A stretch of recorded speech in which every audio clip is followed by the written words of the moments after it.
Jami' Karamatul Awliya juz 1 halaman 506.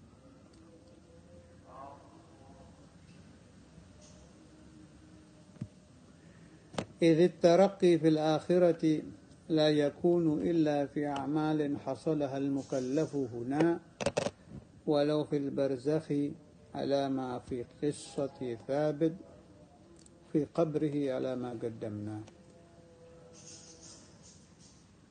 Fakultu, maka aku bertanya lahu kepada Syekh, gurunya Imam Sya'rani, فَإِذَا صَدَقَتْ نِيَّةُ الْعَبْدِ فِي شَيْءٍ وَتَعَلَّقَتْ هِمَّتُهُ بِحُصُولِهِ فَهَلْ يَكُونُ لَهُ فِي الْآخِرَةِ.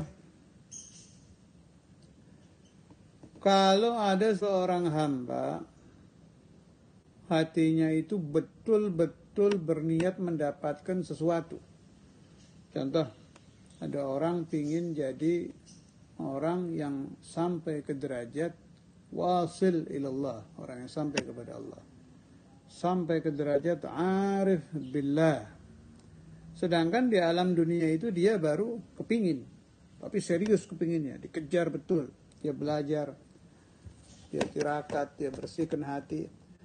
Tengah-tengah dia sedang berusaha, dia mati. Fahal yakunu lahu fil akhirah. Orang ini di akhiratnya bagaimana? Faqala na'am insya'allahu ta'ala. Seizin Allah Ta'ala, santri tadi, salik tadi, akan diberi oleh Allah Ta'ala yang dia inginkan. Min babil karam, dari kedermawanan Allah, min babil minnah, dari karunia Allah Subhanahu wa Ta'ala. Bukan dari usaha dia, dia usaha belum berhasil. Karena itu Nabi Muhammad SAW karena sangat sayang kepada kita umatnya, beliau sudah jauh-jauh hari telah bersabda, qala Rasulullah sallallahu alaihi wasallam, niyatul mu'min khairun min amalih. Niat seorang mukmin itu lebih bagus daripada amalnya. Niat itu hebat itu. Asalkan kita niat, kemudian usahanya shadiq, betul-betul berusaha, kemudian kita mati, seizin Allah Ta'ala di akhirat kita akan diberi rezeki yang kita inginkan. Jadi yang tinggi, niat itu yang tinggi. Ingin jadi wali min awliyaillah, ingin jadi arif billah, ingin wasil ilallah, ingin berada di samping Rasulullah sallallahu alaihi wasallam yaumul qiyamah, dan lain-lain.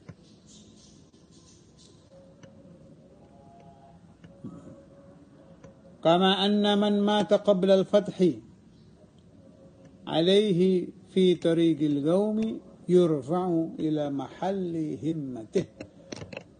Begitu juga kalau ada orang masuk tariqah yasluk ala yadi syekh, kemudian dia belum futuh, mati dia, maka di barzakh dan di akhirat futuh tadi tetap diberikan Allah Subhanahu wa Ta'ala.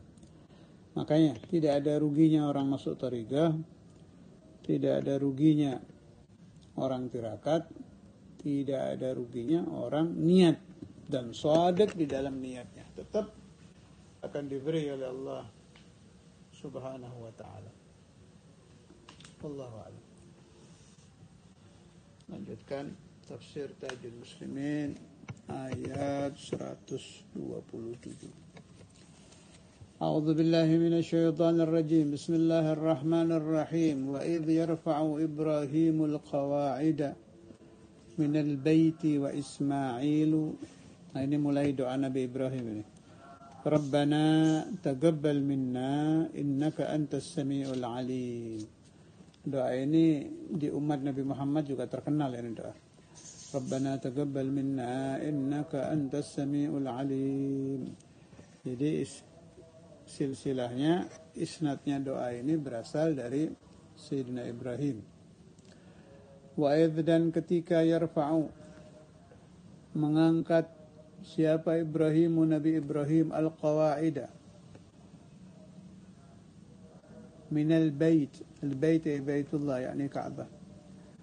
Ketika mengangkat Nabi Ibrahim pondasi Ka'bah, dibantu oleh putra beliau Nabi Allah Ismail. Berdoa Nabi Ibrahim dan doanya diijabah. Rabbana, wahai Tuhan kami, taqabbal minna, terimalah dari kami. Innaka antas sami'ul alim, sungguhnya engkau zat yang maha mendengar, al-alimu, zat yang maha mengetahui.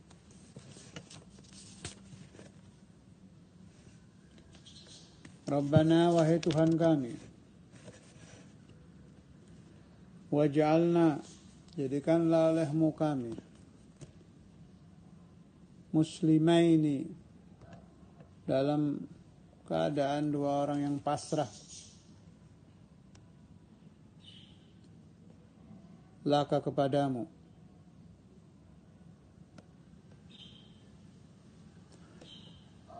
Jadikan juga wa min dzurriyyatina,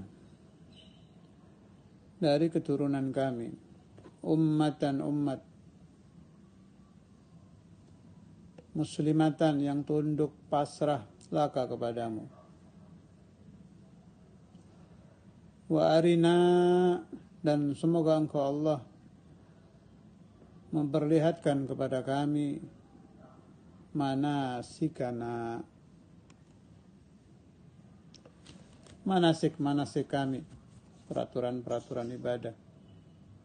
Wa tub alaina, terimalah. Kita dianjurkan oleh ulama kita itu kalau berdoa pakai doa yang pernah diijabah. Doa Nabi Ibrahim ini doa kelas tinggi, jelas diijabah, juga pengambilannya langsung dari Al-Quran. Yang ingin mengamalkan silahkan, bisa nukil dari Tajul Muslimin juz 1 halaman 376-377. Faedah. Jadi di antara kelebihan Nabi Ibrahim itu, putra beliau itu sangat berbakti. Tidak ada putra yang baktinya melebihi putranya Nabi Allah Ibrahim, yakni Nabi Allah Ismail. Sampai akan disembelih tetap pasrah. Jadi keterangannya di sini, siapa-siapa yang ingin diberikan keturunan yang soleh. Jadi kalau ada orang yang punya problem anaknya durhaka, anak durhaka itu jangan dibayangkan hanya anak yang berani membentak orang tua, berarti durhaka. Anak yang berani, na'udzubillah, memukul orang tua, berarti durhaka. Itu betul, kalau ada anak berani membentak atau memukul orang tua, durhaka. Tapi kalau ada orang tidak sholat, anaknya itu sudah rajanya durhaka itu. Ada orang berani tidak sholat subuh, na'udzubillah, anak Anda tidak sholat subuh, itu lebih daripada memukul muka Anda. Terang-terangan menentang Rabbul Alamin. Na'udzubillah, ada anak Anda berani tidak puasa, itu lebih dari menampar muka Anda. Sebab jiharan, menantang Tuhan. Ya loh, saya tidak puasa, tidak apa-apa saya tidak sholat, tidak apa-apa. Oh, itu ibn mal'un, anak terkutuk itu. Ada anak Anda, na'udzubillah, berzina terang-terangan. Itu lebih dari membentak Anda. Melakukan kabair, dosa-dosa besar. Lah kita sebagai orang tua dianjurkan oleh ulama kita untuk berdoa seperti doanya Nabi Ibrahim. Kenapa? Itu doa pernah diijabah dan buktinya nyata. Saya ulangi, sebaik-baiknya doa itu kalau dilakukan di dalam sholat. Jadi ini digabung sama ulama antara sholat sunnah, memohon kepada Allah Ta'ala dengan doanya Nabi Ibrahim. Yang punya problem anak durhaka, lebih baik saya anjurkan mengamalkan ini. Yang tidak punya pun tidak ada salahnya, istiqomahkan.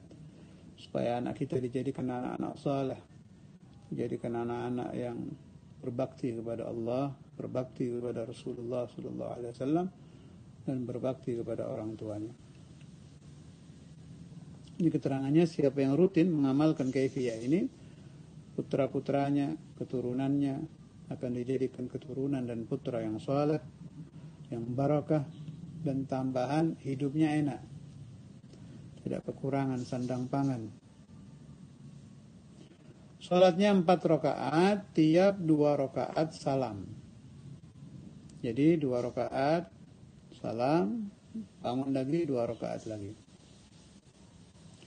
Yang bagian pertama, 2 rakaat pertama, nah, amalkan tidak apa-apa. Kan inden, bakal kawin. Anda bakal kawin, bakal punya anak kan. Inden kepada Allah Subhanahu wa taala. Disimpan itu salat untuk anak Anda dan keturunan Anda yang nanti akan lahir. Tidak ada masalah. Tidak harus orang berdoa supaya keturunannya soleh, anaknya harus ada dulu, tidak. Seperti kita berdoa anak cucu kita, kan belum ada anak cucunya. Doanya dari sekarang. Tidak masalah. Itu juga amalannya Nabi Ibrahim. Nabi Muhammad SAW itu Nabiyuna Sayyiduna Maulana wa Habibuna Muhammad bin Abdullah sallallahu alaihi wa alihi wasallam pernah menerangkan bahwa beliau juga barokah doanya kakeknya Nabi Ibrahim. Sampai seperti itu. Mustajabnya doa Nabi Ibrahim sampai diberi oleh Allah Ta'ala satu keturunan yang melebihi beliau.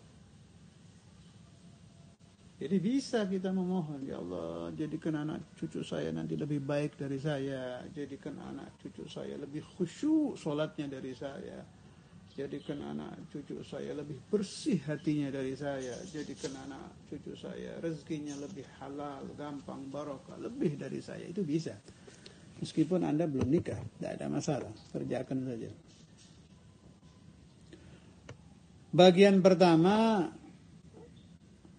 rakaat pertama, jadi saya bagi bagian pertama sama bagian kedua. Ini 2 rakaat di bagian pertama. Setelah suratul Fatihah, membaca Rabbana waj'alna muslimaini laka. Jelas pakai bismillah ya. Rabbana waj'alna muslimaini laka wa min dzurriyyatina ummatan muslimatan lak wa arina manasikana wa tub alaina innaka antat tawwabur rahim. 10 kali. Saya ulangi, rakaat pertama setelah suratul Fatihah membaca ayat ini, Rabbana waj'alna muslimaini laka wa min dzurriyyatina ummatan muslimatan lak wa arina manasikana wa tub alaina innaka antat tawwabur rahim. 10 kali. Rakaat kedua setelah suratul Fatihah, jelas setelah basmalah, membaca Rabbi ij'alni muqimas salati wa min dzurriyyati Rabbana wa taqabbal du'a Rabbi ighfirli wa liwalidayya wa lil mu'minina yawma yaqumul hisab. 10 kali. Ya. Tuntaskan sholat sampai salam, bangun lagi, bagian kedua sekarang, 2 rakaat lagi. Bagian kedua, di rakaat pertama, setelah suratul Fatihah, membaca basmalah, Rabbi auzi'ni an ashkura ni'mataka allati an'amta alayya wa ala walidayya wa an a'mala salihan tardahu wa aslih li fi dhurriyyati inni tubtu ilaika wa inni minal muslimin. 10 kali. Rakaat kedua setelah suratul Fatihah,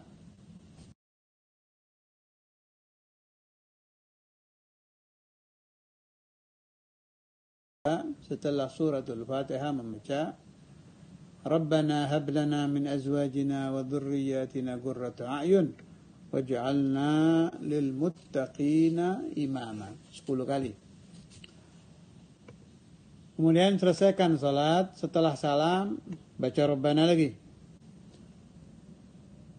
Oke, basmalah. Assalamualaikum warahmatullahi wabarakatuh. Assalamualaikum warahmatullahi baca Bismillahirrahmanirrahim. Rabbana hab lana min azwajina wa dhurriyyatina qurrata a'yun waj'alna lil muttaqina imama juga 10 kali.